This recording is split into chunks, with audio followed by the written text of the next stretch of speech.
Oke,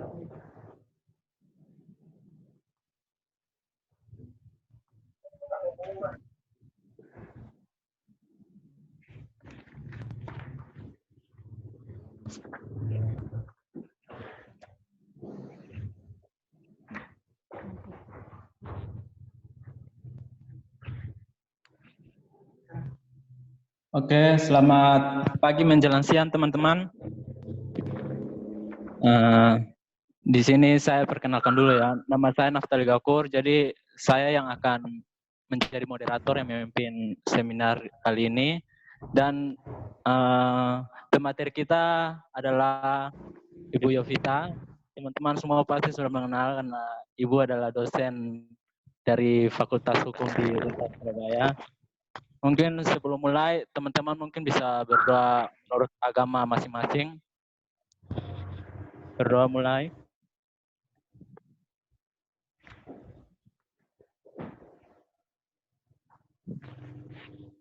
Men. Ya, mungkin untuk persingkat waktu, mungkin saya serahkan ke Ibu Yovita untuk memulai materinya. Ya, selamat pagi, salam jumpa untuk adik-adik peserta, mahasiswa saya yang terkasih, dan juga kalau saya lihat dari partisipannya, ini juga ada yang dari luar kampus Untak. Selamat datang, selamat bergabung di room meeting pada perkuliahan Sosiologi Hukum, yang sebenarnya ini adalah perkuliahan kami di pertemuan ke-11 di Fakultas Hukum Unpak Surabaya.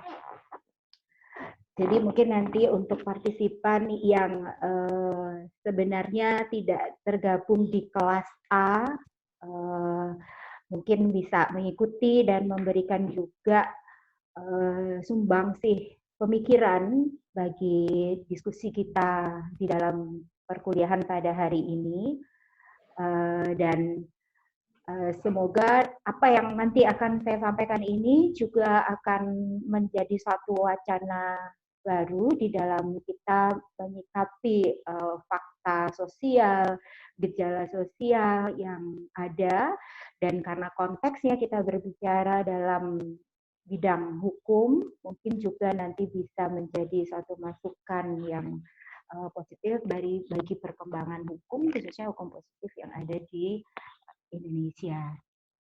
Baik, untuk tema kali ini adalah perkembangan hukum dan masyarakat di masa pandemi COVID-19 dari perspektif teori fungsionalisme struktural. Kenapa kok ada COVID lagi temanya gitu ya? Beberapa mungkin agak sedikit jenuh ya. Itu kok kuliah sosiologi juga dihubungkan dengan COVID gitu ya. Karena apa? Karena memang pada hakikatnya ketika kita sedang bicara soal sosiologi itu adalah ilmu tentang masyarakat, maka ada potret di masyarakat itu yang bisa kita telaah bersama, bisa kita lihat bersama. Nah, yang paling dekat saat ini memang terkait dengan pandemi COVID-19.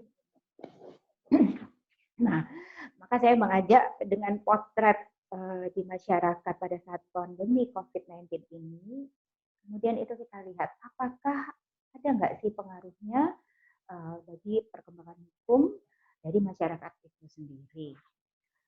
Ketika kita belajar sosiologi hukum, kita pahami bahwa sosiologi hukum itu sebenarnya adalah ilmu bantu yang melihat perkembangan masyarakat dan berdampak atau memiliki hubungan timbal balik dengan perkembangan hukum. Beranjaknya adalah pada pemahaman bahwa di mana ada masyarakat, maka di sana juga ada hukum. Nah, sedangkan kalau kita lihat karakteristik dari masyarakat itu adalah masyarakat bersifat dinamis. Dinamis artinya masyarakat selalu berubah. Kalau masyarakatnya berubah, maka potensi untuk perubahan hukum itu juga akan terus berlangsung. Ya. Nah, masyarakat dan hukum. Kalau ada perubahan masyarakat, katakan tadi ada perubahan hukum. Tapi bisa jadi timbal balik. Yang terjadi ada perubahan hukum, kemudian ada perubahan masyarakat. Kadangkala kalau kita cermati sepertinya ada persoalan dulu di masyarakat baru kemudian hukumnya dibuat. Ada wabah COVID-19 baru kemudian muncul Perpu, muncul Kepres dan lain-lain. Tetapi di sisi lain juga sebenarnya perubahan hukum itulah yang juga akan menyebabkan perubahan masyarakat. Dengan dikeluarkannya hukum kemudian ada peristiwa yang diatur. Dikeluarkannya aturan tentang PSBB, maka terjadi juga perubahan di masyarakat, bahwa masyarakat juga harus mentaati aturan-aturan yang dikeluarkan atau kebijakan-kebijakan di daerah, karena adanya aturan yang lebih dahulu dikeluarkan, yaitu aturan tentang PSBB misalnya. Jadi dalam konteks ini memang kalau pertanyaannya adalah mana sih yang duluan, perubahan masyarakat atau perubahan hukum, atau perubahan hukum kah atau perubahan masyarakat kah? Nah ini sepertinya adalah suatu fenomena yang timbal balik. Apa yang terjadi di era COVID-19? Yang terjadi di era COVID-19 ini, kalau kita lihat, ada suatu perubahan yang merambah pada multidimensi kehidupan manusia. Ya, kenapa saya katakan multidimensi? Karena ada persoalan sosial politik, ada persoalan ekonomi, dan ada persoalan budaya. Ya, ada perubahan di bidang sosial politik. Contohnya apa? Contohnya kalau kita lihat lembaga-lembaga hukumnya pun itu menjadi muncul lembaga-lembaga yang baru. Lembaga yang baru yang saya misalkan adalah terjadi revitalisasi. Bahwa tidak hanya polisi yang mengawasi ketertiban masyarakat, tetapi juga melibatkan lembaga-lembaga sosial yang ada di masyarakat. Tapi lembaga juga berubah. Lembaga pendidikan mengalami suatu kebijakan-kebijakan baru yang biasa tidak online. Yang biasa belajarnya di institusi-institusi pendidikan, ternyata sekarang belajarnya di rumah. Kemudian juga kalau kita lihat banyak sekali muncul LSM baru. Banyak juga muncul kelompok-kelompok sosial yang mencoba untuk menghimpun kekuatan masyarakat di dalam menyikapi fenomena atau fakta sosial yang sedang terjadi. Nah, ada banyak hal yang berubah. Kemudian di bidang ekonomi, kita tahu bahwa dengan di era ini banyak pekerja yang juga dirumahkan. Banyak toko-toko, resto, kafe, ya banyak sekali usaha-usaha yang harus menghentikan aktivitas ekonomi. Artinya apa? Artinya bahwa terjadi perubahan secara ekonomi. Bagaimana kalau masyarakat tidak bisa memenuhi kebutuhannya sehari-hari? Nah, perubahan ini akan menyebabkan perubahan sikap, perubahan perilaku yang nantinya juga akan tentunya merambah karena hukum juga akan berubah di sana. Kemudian dalam hal budaya, Anda lihat, selama ini kita adalah masih kenal dengan masyarakat yang ramah. Ketemu dengan orang-orang di jalan, tapi yang dipasang adalah wajahnya wajah senyum. Tapi sekarang tertutup masker semua. Gak kelihatan ini orang sedang senyum, atau sedang marah, orang sedang suka, atau sedang berduka, atau orang sedang kesel, gitu gak kelihatan. Gitu ya. Nah, akhirnya terjadi semacam batasan, gitu ya. Terjadi jarak interaksi yang tadinya begitu guyup. Kelompok-kelompok paguyuban atau gemengskap di dalam masyarakat begitu bebas untuk melakukan acara-acara kebersamaan, sekarang nggak bisa. Mau beribadah aja sulit. Kenapa? Karena memang kita harus memprioritaskan untuk penanggulangan wabah penyakit. Akhirnya semua bersifat hubungan yang formal. Hubungan yang formal ini hanya bertemu pada saat membutuhkan saja. Kalau tidak, ya tidak. Nah, potensi kejahatan pun juga akan muncul di sini. Kenapa? Karena orang mengalami perubahan perilaku. kehilangan apa yang katakanlah mungkin suasana-suasana yang menyentuh secara emosional. Artinya kehilangan keakraban di antara satu sama lain. Mau melibatkan atau menimba kekuatan rohani dari beribadah pun itu menjadi kurang. Jadi yang terjadi adalah orang kehilangan, masyarakat kehilangan afeksi. Sedangkan daya afeksi ini sangat penting di dalam membentuk satu masyarakat yang guyup tadi. Nah ini, kemudian itu akan berdampak pada perubahan hukum. Kenapa? Karena hukum dalam hal ini kita melihat fungsi hukum itu sebagai suatu sarana yang memandu kehidupan masyarakat, memandu kehidupan di dalam berperilaku.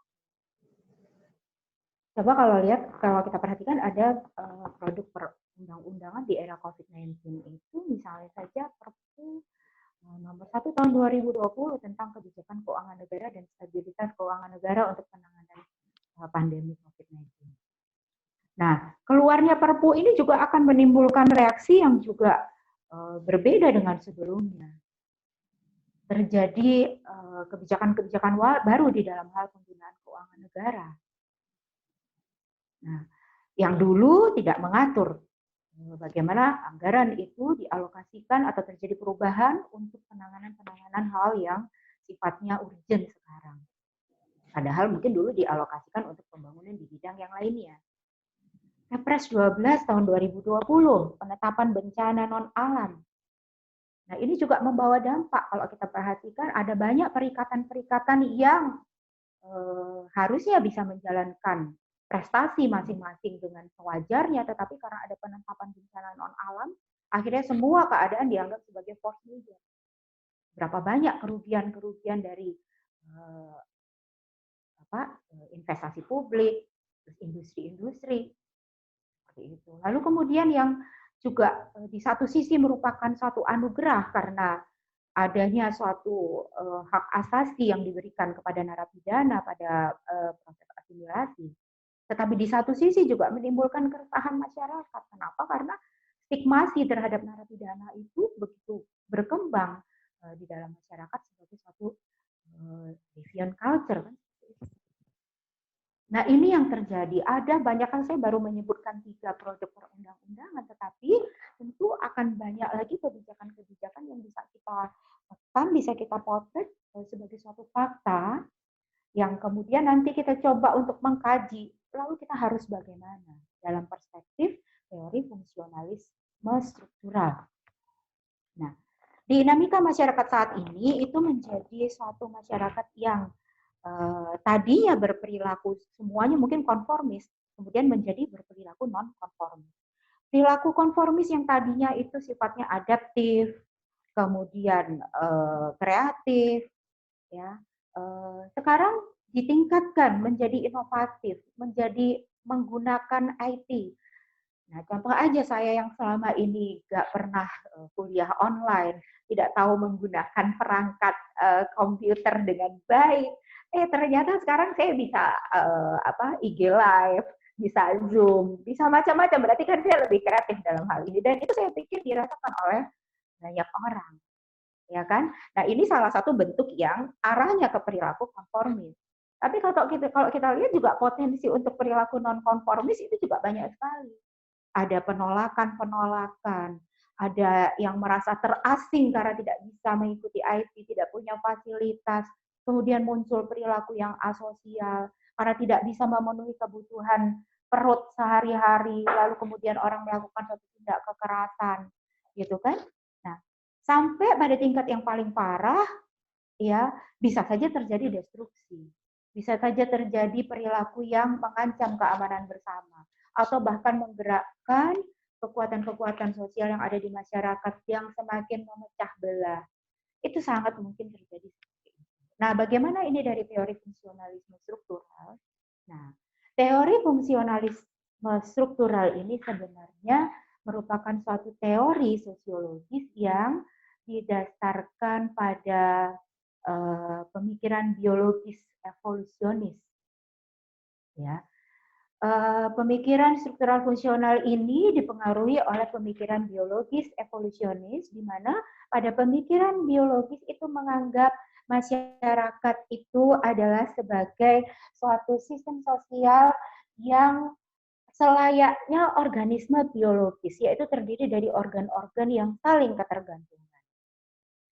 Nah, jadi masyarakat dipandang sebagai suatu masyarakat yang seperti tubuh manusia. Kalau tubuh manusia itu ada sistem pencernaan, ada sistem reproduksi, ada sistem pernafasan yang terdiri dari organ-organ di dalam sistem itu, dan satu sama lain itu kalau ada satu bagian yang tidak berfungsi, tentu akan menyebabkan bagian yang lainnya juga tidak dapat berfungsi dengan baik sebagai satu tubuh. Nah, itu demikian juga.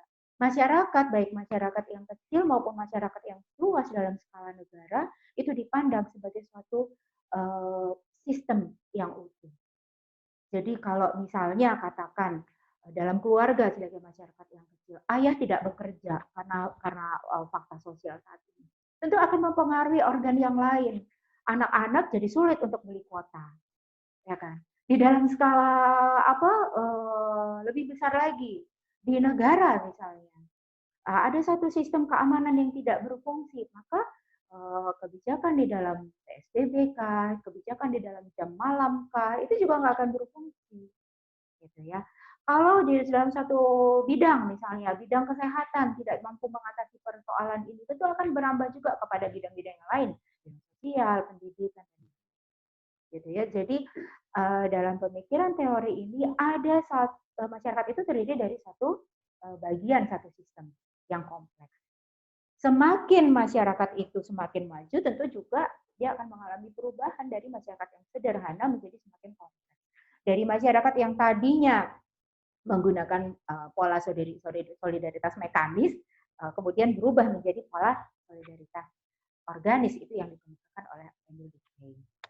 Nah, pemikiran evolusionis ini muncul karena apa? Karena ingin menggambarkan bahwa seperti apapun masyarakat, dia itu masih berjalan di dalam hakikat ruang dan waktu.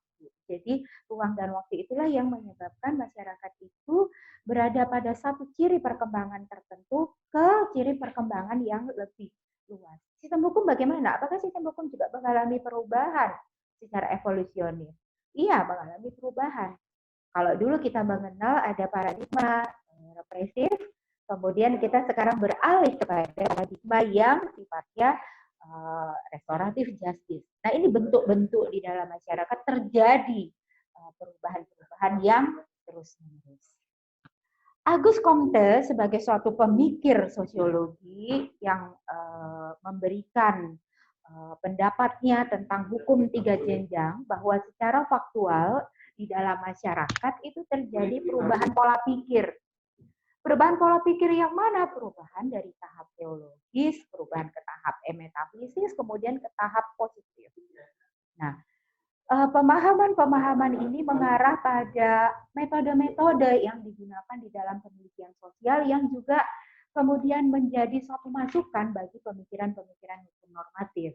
Kenapa? Karena pada faktanya antara pemikiran-pemikiran normatif yang membuahkan suatu undang-undang itu juga harus respon terhadap fakta sosial yang ada. Nah, itu yang pada slide yang ke-9 ini kita bisa melihat paradigma empirical method dari Comte. Ya, metode pemikiran Auguste Comte ini juga digunakan tidak hanya pada bidang-bidang ilmu-ilmu eksakta, tetapi juga di dalam ilmu sosial, di mana menggunakan pengamatan, ya, pengamatan terhadap fakta, meskipun tidak semua fakta sosial itu bisa dicatat, gitu ya. Kemudian metode yang kedua dari empirical method Comte ini adalah dengan menggunakan eksperimen. Jadi fakta itu tidak berhenti hanya pada fakta saja, tetapi dilanjutkan melalui perbandingan, pengamatan lebih lanjut, sehingga suatu keadaan itu sungguh-sungguh bisa menghasilkan suatu hukum yang nantinya akan responsif bagi perkembangan masyarakat. Nah, teori fungsionalisme struktural ini banyak diikuti oleh para pengamat-pengamat masyarakat. Nah, pemikiran ini juga memberikan sumbangsi bagi para antropologis. Antropologis menemukan bahwa ternyata di dalam masyarakat yang sederhana sekalipun di situ ada hukum. Meskipun hukumnya tidak terkodifikasi, meskipun belum ada pengadilan atau sistem yang seperti pada masyarakat modern dengan pola hukum barat, kan seperti itu. Kemudian juga pengaruh teori fungsionalisme struktural ini juga dapat kita lihat pada teori Karl Marx, teori perjuangan kelas, bahwa masyarakat yang ideal menurut Karl Marx ini adalah masyarakat yang tidak ada kelas. Kenapa? Karena faktanya masyarakat liberalis kapitalis itu yang menurut Weber itu terdiri dari lapisan masyarakat atas, menengah, dan bawah, baik secara politik, sosial, ekonomi, itu memberikan dampak yang tidak begitu baik pada masyarakat yang berada pada kelas bawah. Maka sebaiknya masyarakat ini udah tanpa kelas saja. Nah, terjadi perjuangan dari stratifikasi yang bawah untuk mendapatkan kedudukan, hak-hak, privilege, prestasi, itu seperti kelas-kelas lainnya. Kemudian juga teori ini dianut oleh Ferdinand Tönnies yang melihat bahwa masyarakat terdiri dari masyarakat paguyuban dan patembayan. Ini yang di awal tadi saya kemukakan, apakah itu juga terjadi pada masa sekarang? Terjadi. Dengan perubahan sosial budaya yang tadinya masyarakat kita dikenal sebagai satu masyarakat paguyuban ini bergeser ke arah masyarakat yang patembayan. Dan persoalannya adalah ketika paguyuban yang hubungan interaksionalnya itu terikat oleh suatu perasaan yang bersatu, perasaan yang saling bahu-membahu, ini menjadi renggang. Nah, ini tentu akan sangat rawan bagi terciptanya suatu integrasi. Justru mungkin yang terjadi adalah desintegrasi. Nah, ada lagi Herbert Spencer. Dia mengatakan apa? Mengatakan bahwa dalam suatu masyarakat itu berkembang apa yang disebut requisite fungsionalis, di mana secara substantif organ-organ yang ada di dalam masyarakat ini berkembang berdasarkan fungsinya masing-masing. Nah, maka perlu untuk mensinergikan, perlu untuk membangun suatu harmoni antara organ-organ yang ada di dalam masyarakat ini ketika ingin mencapai suatu tujuan. Antara organ-organ ini tentu tidak boleh saling merasa lebih hebat daripada yang lainnya. Kemudian tadi kalau juga dikatakan bahwa masyarakat itu berkembang secara evolusioner, ada hal menarik yang perlu kita juga bandingkan dengan teori evolusi yang digunakan oleh Herbert Spencer, yaitu dia mendasarkan pada teori evolusi Darwinisme yang mengatakan bahwa dalam suatu masyarakat itu, kalau masyarakatnya bisa adaptasi, bisa bertahan dengan situasi, maka dia akan menang, dia akan berhasil, gitu ya. Nah, ini pun terjadi di dalam saat sekarang. Contoh, kalau orang nggak bisa teknologi, nah bagaimana bisa menghantarkan gagasan, bagaimana bisa melakukan satu transaksi e-commerce misalnya dengan baik. Nah, itu tentu menyebabkan ada fungsi-fungsi yang bisa maju dengan cepat, juga ada fungsi-fungsi yang ketinggalan. Fungsi yang bisa maju dengan cepat ini juga akan meraih suatu prestasi, suatu privilege yang didapatkan di dalam kehidupan masyarakat. Nah, seperti itu. Nah, kemudian Emil Durkheim ini mengatakan bahwa bagian-bagian pada suatu sistem organ-organ di dalam masyarakat itu, ya, dalam satu organ-organ di dalam masyarakat itu ternyata satu dengan yang lain itu interdependensi, saling tergantung satu sama lain. Kalau tidak, maka justru akan saling merusak keseimbangan sistem. PSBB yang terlalu lama mungkin juga akan mengganggu persoalan di bidang ekonomi. Maka ini juga harus dicari celahnya, dan tentu harus ada keterlibatan dalam hal institusi yang lainnya, institusi kesehatankah, institusi kemasyarakattankah, untuk lebih bisa menunjukkan ketergantungan, suatu sinergi, suatu harmoni. Ya, oke. Selanjutnya, kalau kita buka di dalam literasi dari Adam Podgorski, di situ dikatakan bahwa hukum adalah suatu struktur sosial yang tercermin di dalam fungsi-fungsi manifestasi. Jadi, pada fungsi manifest organ-organ di dalam masyarakat ini, ada yang begitu nyata, begitu kelihatan, begitu dominan. Tetapi ada fungsi-fungsi lain yang tidak kelihatan dominan, tetapi ternyata juga membangun struktur masyarakat. Ya. Contohnya aja misalnya Kalau kita lihat sekarang yang dominan itu adalah katakan lembaga atau bidang atau organ kesehatan di masyarakat, ya kan? Di mana-mana juga kita bisa lihat betapa pekerjaan-pekerjaan dari tenaga medis itu diekspos sedemikian. Nah, ini memberikan fungsi, di satu sisi ini adalah fungsi manifest, tapi di sisi lain ada fungsi laten yang juga bekerja, bahwa ada ketertarikan, ada kepekaan untuk turut serta membantu fungsi di bidang kesehatan itu. Bahkan mungkin yang tidak disadari karena melihat profil peran yang sedemikian baik, lalu kemudian generasi-generasi yang masih sangat belia itu juga melalui proses imitasi, proses peniruan, juga berkeinginan untuk nanti memiliki peran sosial yang sama, menjadi bagian dari tenaga dokter kah atau tenaga kesehatan lainnya. Ketika melihat bahwa lembaga-lembaga sosial begitu hidup untuk bersinergi, mengawasi masyarakat, mengawasi kerumunan, mengambil peran untuk saling menjaga perilaku di dalam penanganan COVID ini, juga mungkin menimbulkan imitasi-imitasi peran tertentu yang tidak kelihatan, tetapi mungkin nanti akan bermunculan menjadi satu peran-peran sosial yang terwujud dari role model yang baik dari profil masyarakat yang ada saat ini. Kemudian juga ketika kita bicara soal fungsi manifest, misalnya kalau kita lihat keharusan untuk menggunakan teknologi. Nah, fungsi yang tidak tersembunyi, yang tersembunyi adalah ternyata dengan perkembangan teknologi orang bisa melakukan suatu inovasi baru.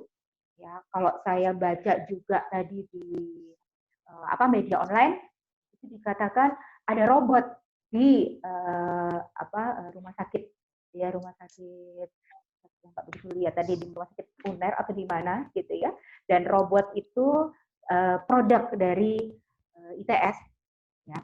Nah itu kan saya pikir terobosan yang tadinya tidak kelihatan sebagai fungsi manifest di dalam masyarakat ternyata muncul. Oh ternyata ada kemampuan dari sumber daya manusia Indonesia itu untuk bisa menembus ke dunia internasional, itu ya.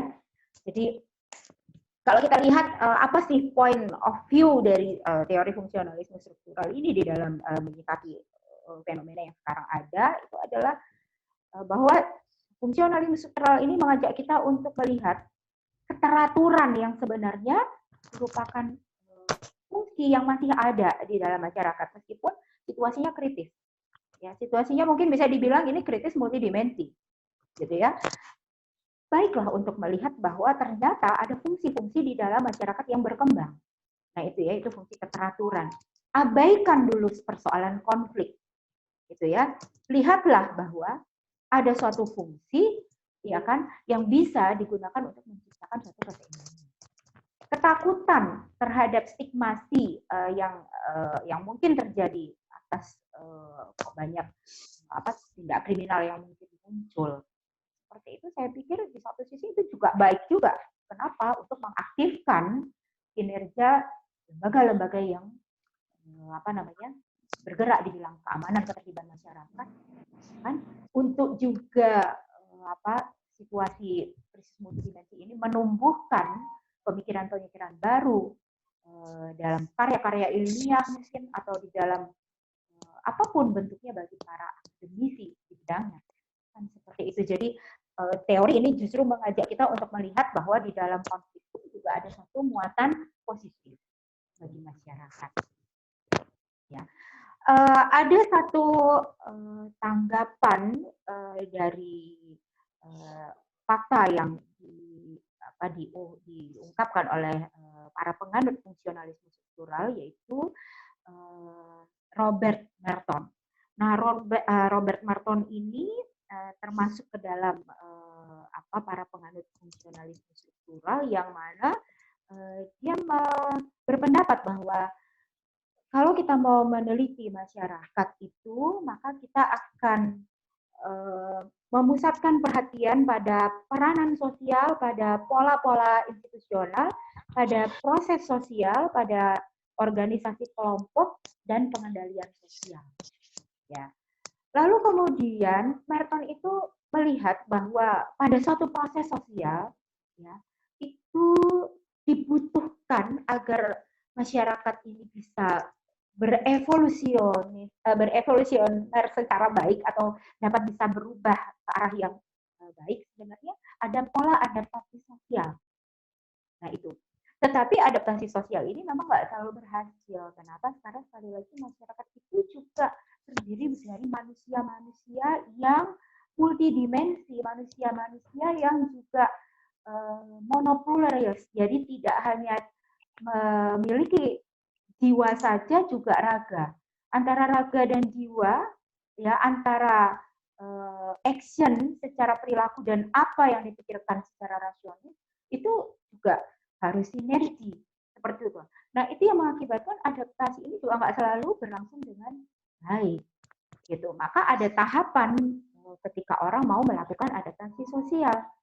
Terbentuklah suatu masyarakat yang conformity, yaitu masyarakat-masyarakat yang terdiri dari orang-orang yang perilakunya kompromis, mentaati aturan. Kalau peradabannya sekarang lagi COVID, terus harus pakai masker, ya udah pakai masker tanpa mengurangi proses interaksi, berinteraksilah dengan melalui media cyber misalnya, dengan media online itu. Nah, seperti itu. Tetap kompromi, tetap bisa melakukan aktivitas work from home, ya sudah, lakukan saja dengan baik, dengan tetap stay at home gitu ya. Nah, itu perilaku yang kompromis, keteraturan. Kemudian ini juga menumbuhkan suatu inovasi. Ada yang melakukan adaptasi sosial ini dengan setelah dia melihat harus kompromi dengan situasi, lalu berinovasi, berkreasi. Ya. Di Fakultas Hukum itu Pak Tommy itu sedemikian besar kreasinya untuk memacu kita semua di dalam melakukan pembelajaran via online ini. Kan seperti itu. Kemudian juga ada pada tahap ritualisme, adaptasi sosial yang seperti ini, ada kecenderungan orang atau satu kelompok masyarakat untuk dia mulai melakukan upacara-upacara ritual. Karena apa? Karena afeksinya, emosionalnya, kondisi psikisnya itu merasa mungkin agak sedikit, ya mungkin tidak selalu baik ya, karena kan perasaan atau kondisi psikologis itu kan juga naik turun ya. Ketika kita menghadapi satu fenomena sosial yang ada, itu bisa naik turun. Kadang bisa termotivasi secara penuh, tapi juga kadang-kadang mengalami keyakinan yang menurun.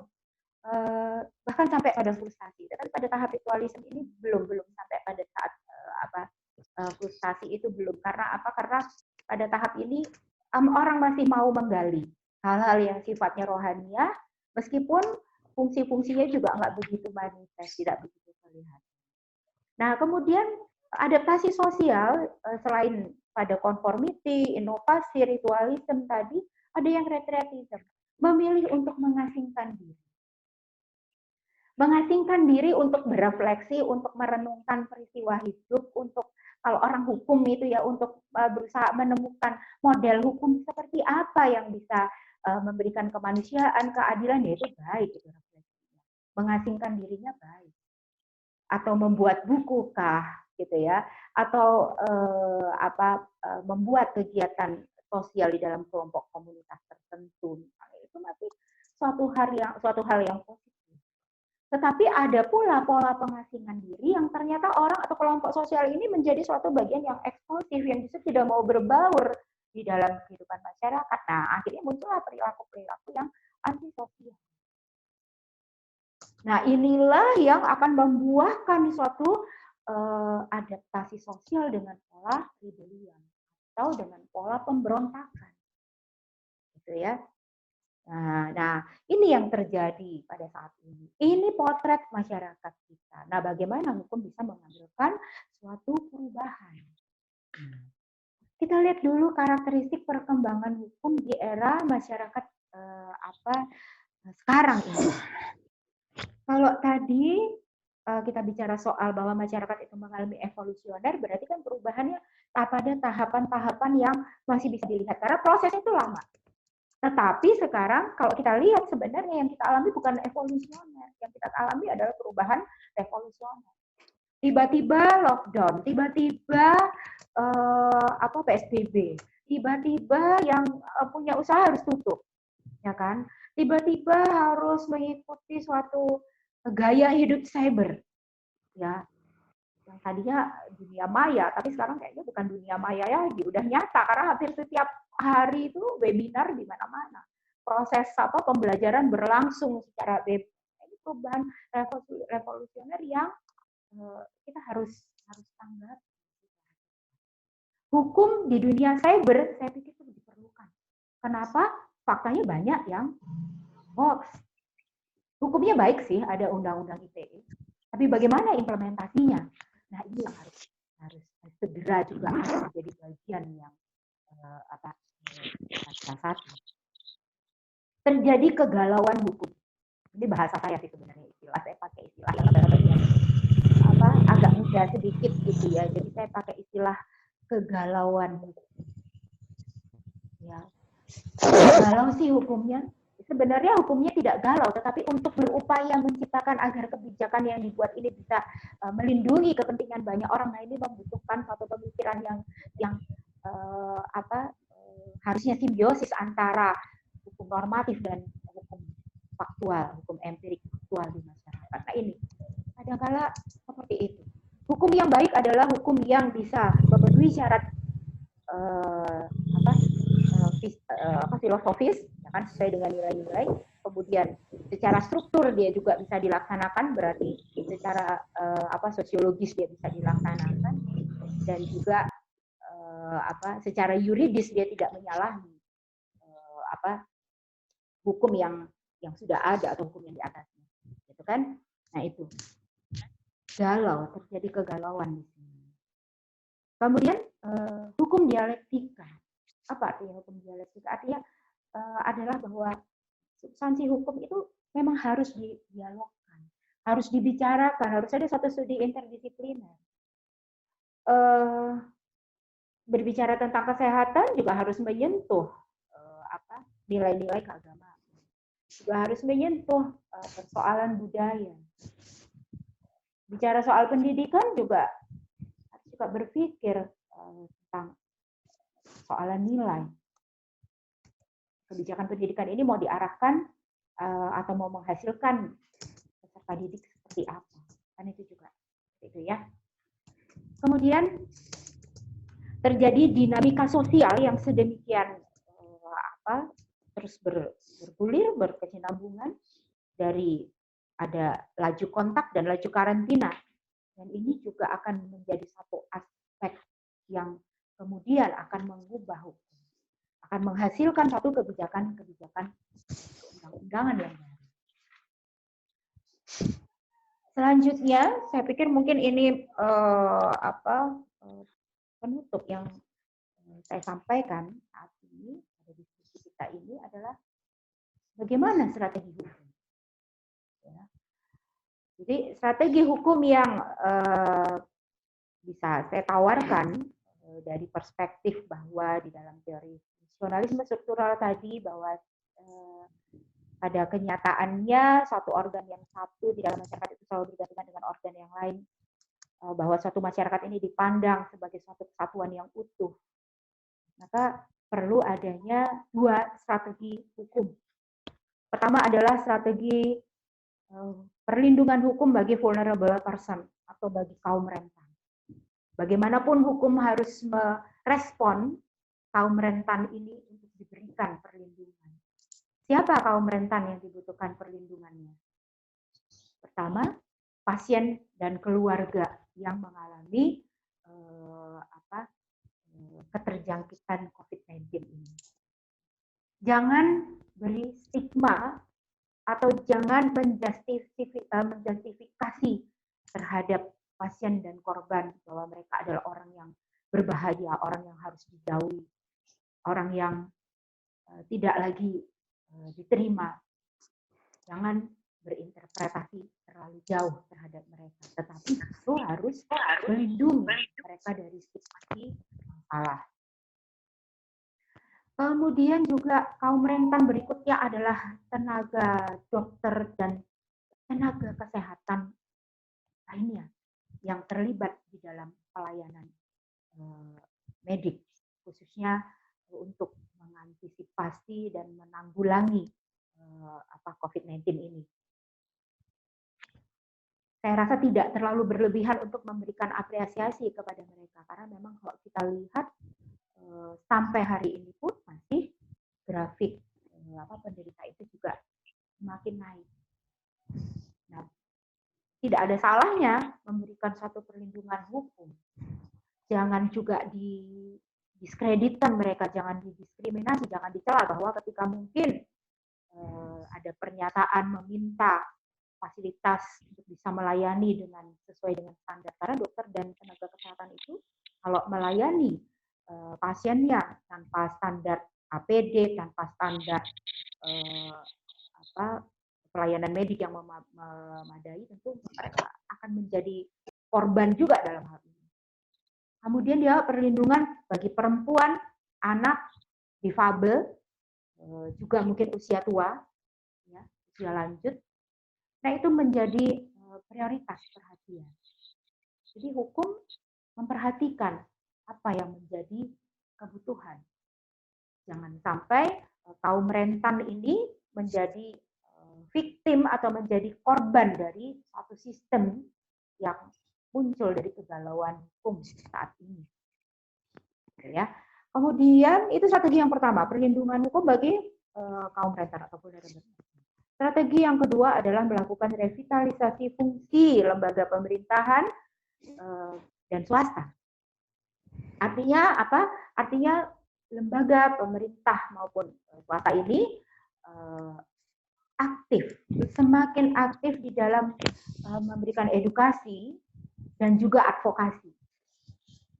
Edukasi artinya mensosialisasikan hal-hal yang tidak hoax, mensosialisasikan hal-hal yang tidak menakuti masyarakat tetapi membangun masyarakat. Advokasi, kenapa advokasi penting? Karena apa? Karena selalu ada kaum rentan itu di mana-mana ada. Nah, ini membutuhkan advokasi, bantuan. Ya, bantuan tidak hanya berupa bantuan hukum saja, tapi juga bantuan sosial lainnya.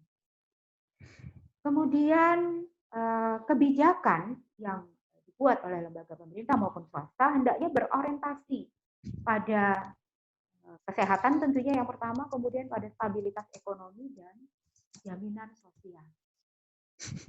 Gitu ya, karena memang kalau bicara jaminan sosial atau stabilitas ekonomi ini memang agak sulit ya, karena memang situasinya adalah situasi yang tidak terduga. Tiba-tiba terjadi bencana, tiba-tiba terjadi force majeure, tetapi paling tidak kebijakan-kebijakan baik yang dikeluarkan oleh lembaga swasta dari sektor yang paling kecil, misalnya UMKM, sampai pada perusahaan besar dengan CSR-nya, itu setidaknya bisa memberikan langkah-langkah yang mengarah pada stabilitas ekonomi dan jaminan sosial.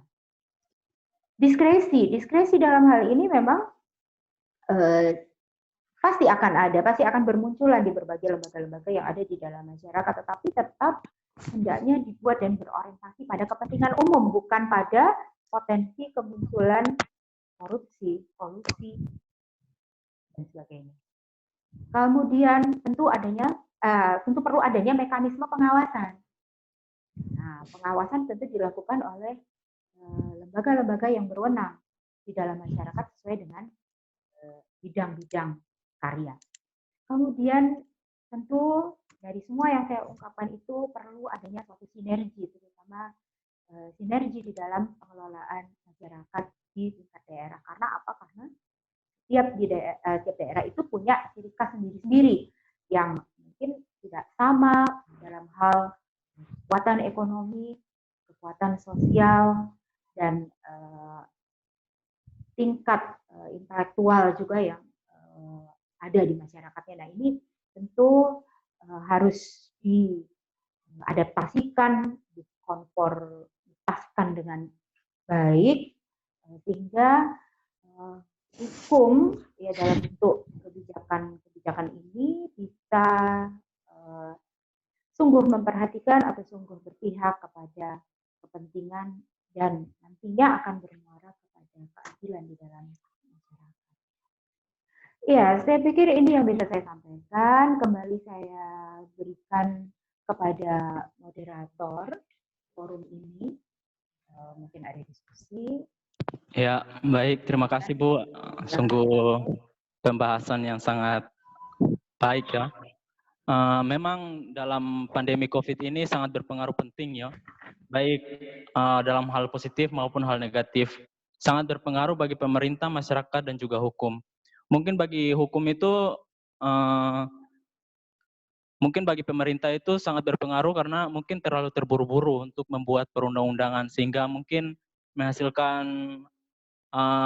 pro dan kontrak dalam masyarakat, dan juga memaksa masyarakat untuk berubah secara sosial.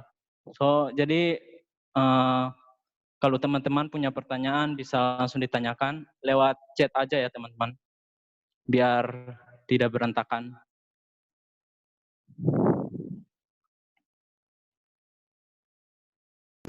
Pertanyaannya lewat mana, Mas? Chat apa lewat sini, Mas? Lewat chat aja Mas, biar nggak berantakan suaranya. Oke, makasih Naftali. Ya.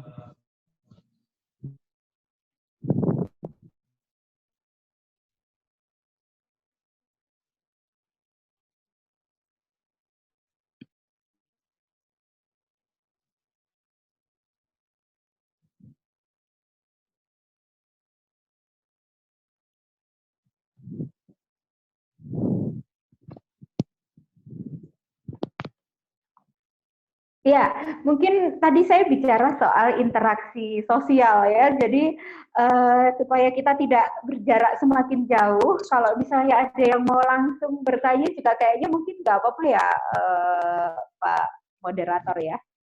Oh ya Bu. Ya, paling tidak untuk untuk menghidupkan lagi suasana yang paguyuban dan Kemenkes itu. Monggo silakan. Iya baik. Jadi yang mau bertanya bisa mungkin langsung bertanya lewat suara, tapi kalau lewat chat juga bisa. Tidak apa-apa. Ya.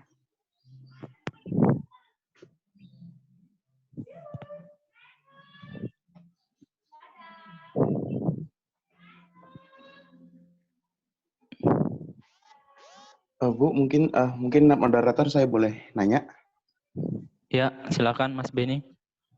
Tadi sempat Bu Yovita itu menjelaskan bahwa banyak urgensi pemerintah mengeluarkan urgensi semacam dana untuk kebutuhan COVID ataupun untuk pembelian APD. Nah, tapi saya bingung dengan kebijakan Menteri Hukum dan HAM dan Kepala Lapas. Dengan alasan dia membebaskan para napinya atau diasimilasi, sedangkan orang-orang yang seakan-akan yang melakukan pelanggaran PSBB itu malah ditangkap. Dan juga apa alasan, mungkin saya masih bingung, mungkin alasan pemerintah untuk membebaskan itu kenapa? Dan juga kenapa juga alasan pemerintah juga menangkap orang-orang itu kembali, padahal kan sudah dibebaskan nih, tapi ditangkap lagi. Walaupun ya saya akui, walaupun saya tahu bahwa kadang masyarakatnya melakukan pelanggaran itu berupa pencurian ataupun itu. Mungkin Bu Yovita bisa menanggapi. Iya Bu, mungkin bisa langsung jawab aja Bu. Ya, saya langsung jawab ya. Jadi memang untuk sampai dikeluarkannya keputusan menteri dan juga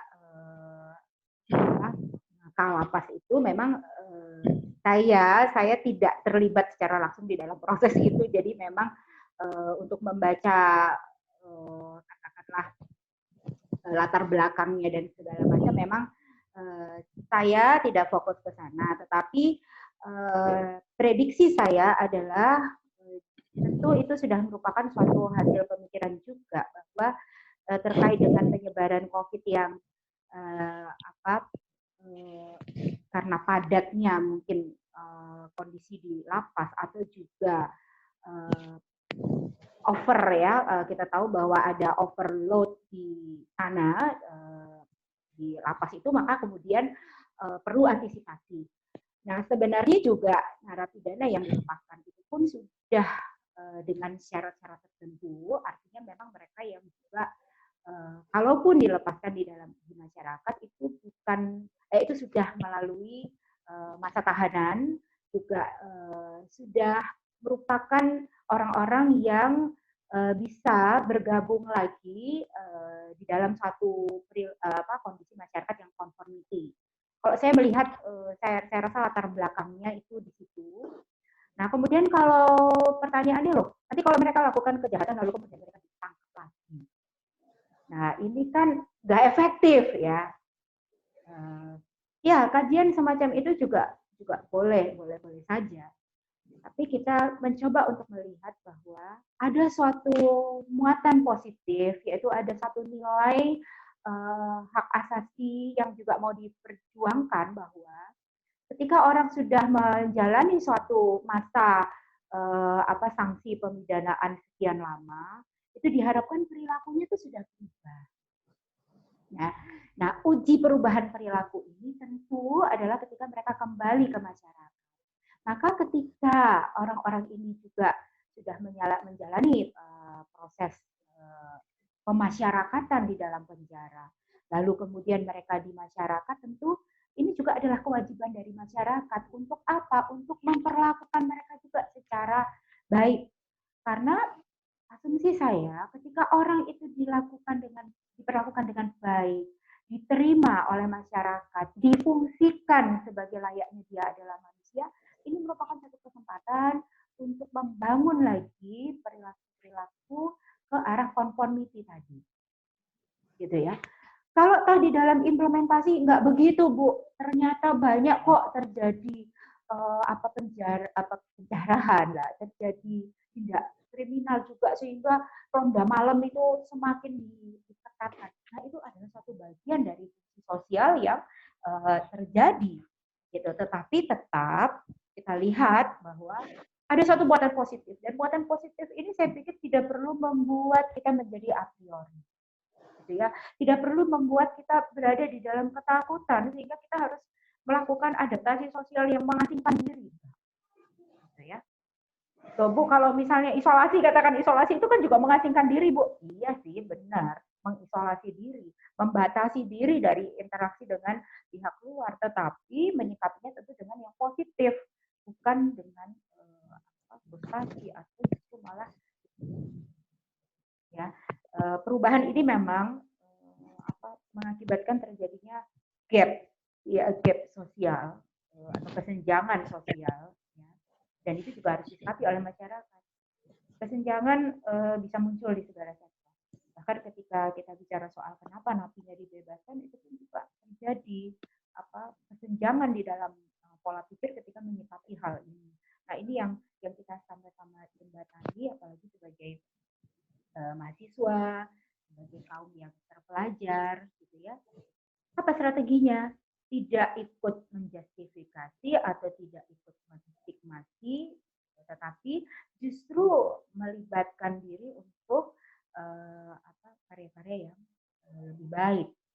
Kalau tadi masyarakat ada banyak orang yang mempersalahkan sebuah kebijakan yang diambil pada masa pandemi ini, mungkin kita mengalihkan itu dengan mengajak untuk bagaimana kita bisa bersikap positif, gitu. Saya pikir begitu. Dan jadi persisnya seperti apa yang melatar belakangi atau pertimbangan-pertimbangan, saya pikir saya tidak ke sana, tetapi saya melihat bahwa dari perspektif teori yang kita bahas ini ada muatan positif. Iya, Bu. Ya. Ini ada kiriman juga, ada pertanyaan lanjut dari Jeffrey Roxon, Bu. Sini dia bertanya, mengapa peraturan-peraturan yang dibuat oleh pemerintah pusat seringkali tumpang tindih dengan aturan-aturan yang dibuat juga oleh Pemda atau antar kementerian terkait, sehingga seringkali membuat masyarakat jadi bingung yang mana peraturan yang harus ditaati. istilah kata peraturan mana yang punya kekuasaan tertinggi untuk dilaksanakan supaya tidak kena sanksi apabila ada pelanggaran. Baik Bu, mungkin bisa langsung dijawab. Ya, ini persoalan implementasi atau persoalan bagaimana hukum itu bekerja, gitu ya. Ini yang saya gambarkan sebagai suatu kegalauan tadi ya, kegalauan hukum ya dari produknya. Kenapa kok tumpang tindih gitu? Karena memang karena situasi dan kondisi masyarakat yang memaksa untuk segera mengeluarkan aturan, nah itu yang kadang-kala membuat tidak yang dikeluarkan itu menjadi tidak harmoni satu sama lain. Ini terjadi pada satu masyarakat yang memang mengalami revolusi perubahan. Nah itu bisa terjadi seperti itu. Apalagi di negara hukum ini semua perbuatan itu kan harus berlandaskan hukum. Jadi memang dipaksa untuk segera mengeluarkan aturan, segera mengeluarkan kebijakan sehingga apa yang dilakukan baik di tingkat pusat maupun di daerah itu punya legalitas gitu. Nah, sementara kan untuk menyusun suatu produk perundang-undangan yang ideal, yang merangkul semuanya bidang, nah itu memang nggak mudah gitu. Jadi ya udahlah supaya tindakan yang tepat ini bisa menjadi legal, lalu kemudian muncullah kebijakan-kebijakan yang kelihatannya seolah-olah dibuat secara terburu-buru sehingga ini ngomong ini yang mana kok yang lain ngomongnya beda gitu ya, mengatur hal yang berbeda.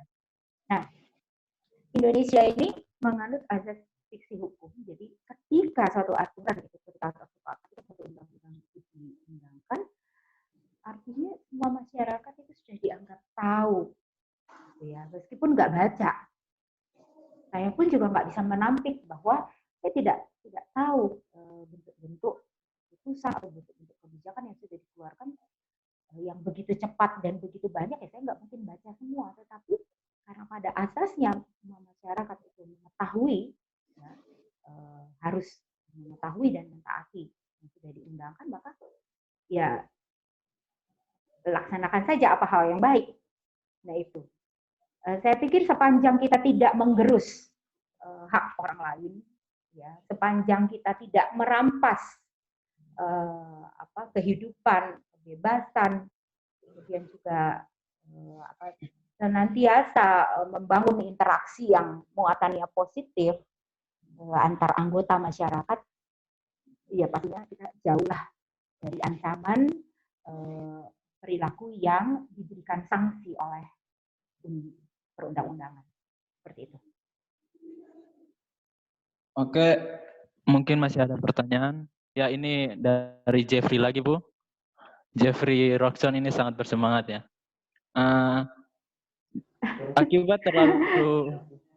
Akibat terlalu banyaknya aturan yang dibuat oleh pemerintah hingga membuat masyarakat jadi galau. Maka akhirnya banyak yang cuek, bahkan menganggap hukum Tuhanlah yang lebih berkuasa daripada mereka. Terlepas mereka mau diberikan hukuman yang sudah dibuat oleh pemerintah. Ya, ini maksudnya gimana ya? Ya, ini pernyataan ya. Tapi oke, saya melihat bahwa Bung Jeffrey ini, saya pikir dia mengamati fakta sosial secara baik ya. Jadi memang gejala itu terjadi di masyarakat.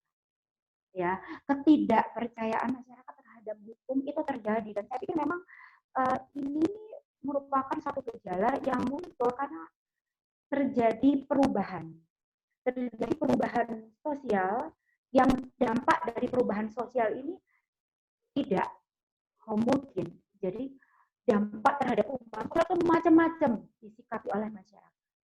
Ada yang menyikapi secara positif, ada yang menyikapi secara negatif, ada yang menyikapi dengan menerima ini sebagai suatu hasrat yang menumbuhkan suatu hasrat untuk inovatif dan kreatif. Ada yang menyikapi, tetapi ada yang menyikapi dengan, wah ini saya tidak percaya lagi dengan pemerintah, karena karena kebijakan yang dikeluarkan pemerintah itu malah cenderung untuk membuat masyarakat bingung atau membuat masyarakat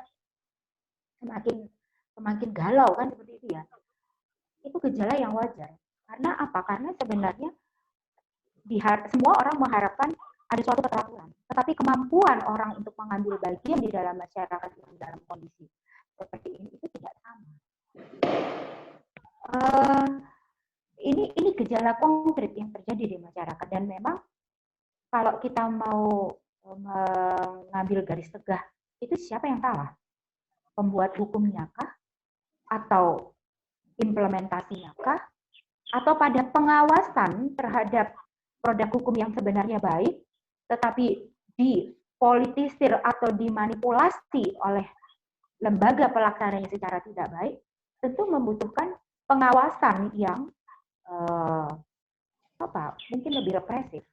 Itu bisa jadi seperti itu. Jadi potret masyarakat yang demikian ini pasti akan terjadi. Ketidakpercayaan hukum itu terjadi. Maka strateginya gimana? Strateginya adalah lembaga yang berwenang melakukan pengawasan itu memang harus lebih ekstra dibandingkan dengan di masa-masa yang sebelum COVID ini. Kenapa? Karena di satu sisi tadi di awal saya katakan bahwa perubahan sosial akan mengakibatkan perubahan hukum, tetapi perubahan hukum ini pun juga bisa menyebabkan perubahan sosial. Jadi kayak ada di slide di slide ketiga tadi, yaitu ada suatu perubahan yang tidak baik. Tapi ini terjadi. Terus gimana Bu? Apa sikap kita terhadap orang yang nggak percaya hukum nih? Padahal kita yang belajar hukum ini sudah menganggap bahwa hukum ini sudah melakukan suatu upaya. Kita juga bagian dari masyarakat. Dan kita akan terus berdinamika untuk menciptakan hukum yang responsif itu memang nggak mudah.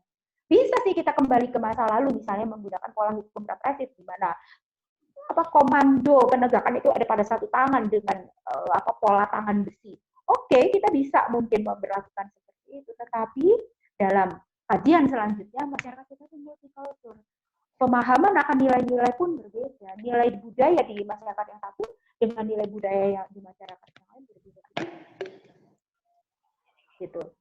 Dan Bung Jeff, saya tidak ingin kita frustasi ya dengan keadaan ini, juga bahwa yang belajar hukum terus akan berhenti untuk memotret persoalan sosial. Justru di sinilah menjadi suatu tantangan. Ya kan, tantangan apalagi untuk adik-adik mahasiswa kelas A utamanya. Ini suatu tantangan gitu loh. Bagaimana secara keilmuan, secara teoritis kita tahu hukum yang baik. Nah, bagaimana itu dalam taraf implementasinya? Secara teori baik, secara dogmatika hukum itu baik. Nah, sekarang gimana itu bisa diterapkan di dalam masyarakat? Nah, itu fungsinya hukum sebagai social control dan sebagai social engineering, sebagai alat kontrol sosial dan juga sebagai alat rekayasa. Ya, baik Bu. Mungkin karena mengingat waktu, ini akan pertanyaan terakhir ya Bu. Dari Bayu Priyo. Dari Bayu Priyo. Dengan semakin bertambahnya orang yang terdampak dengan COVID-19, apakah ini bisa dikatakan bahwa teori fungsional struktural tidak berjalan dengan baik sebagaimana mestinya? Dan langkah konkret seperti apa yang bisa dilakukan dalam keadaan terdesak seperti ini? Baik Bu, bisa langsung dijawab. Ya, baik. Oke, Bayu, dengan tadi semakin banyak yang terjangkit, bukan pada teori fungsionalisme ini bisa berjalan dengan baik atau tidak, tetapi dengan teori ini kita melihat bahwa tidak hanya hal negatif yang terjadi di masyarakat, tetapi juga ada hal yang positif.